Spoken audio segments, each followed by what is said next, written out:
বলেন, যুক্তরাষ্ট্র, ইসরায়েল ও ইরানের মধ্যে যুদ্ধ হচ্ছে।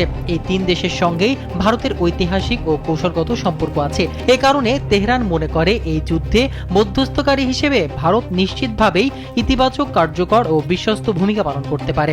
মোহাম্মদ ফাতাহি আরও বলেন, কারণ ভারত একটি বড় শক্তি এবং তাদের পররাষ্ট্রনীতি ভারসাম্যপূর্ণ।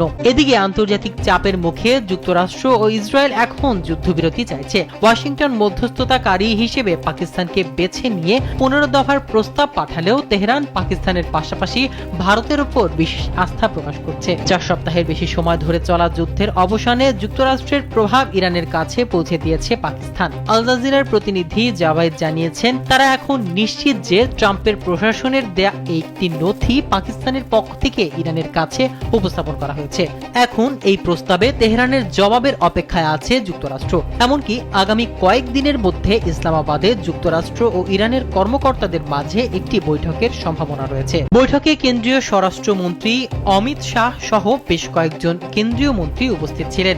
গুরুত্বপূর্ণ এই বৈঠকে দেশটির পররাষ্ট্র সচিব বিক্রম মিস্ত্রিও অংশ নেন। তিনি বৈঠকে উপস্থিত বিভিন্ন দলের প্রধান এবং কেন্দ্রীয় মন্ত্রীদের যুদ্ধের সর্বশেষ পরিস্থিতি সম্পর্কে অভিহিত করেন। এই অবস্থায় মধ্যপ্রাচ্যে চলমান ভয়াবহ যুদ্ধ এবং এর ফলে সৃষ্ট বৈশ্বিক অস্থিরতা নিরসনে সর্বদলীয় বৈঠক ডেকেছে ভারত। বুধবার বিকেলে দেশটির প্রতিরক্ষা মন্ত্রী রাজনাথ সিং এর সভাপতিত্বে এই বৈঠক অনুষ্ঠিত হয়েছে।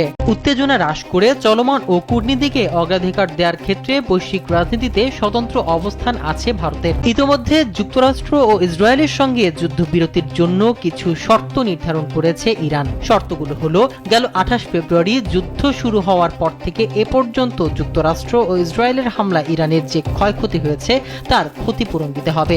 দ্বিতীয়, হরমুজ প্রণালীতে ইরানের নিয়ন্ত্রণ থাকবে। তৃতীয়, যুক্তরাষ্ট্র ও ইসরায়েলকে এই মর্মে প্রতিশ্রুতি দিতে হবে যে ভবিষ্যতে ইরানকে লক্ষ্য করে আর কোনো হামলা হবে না।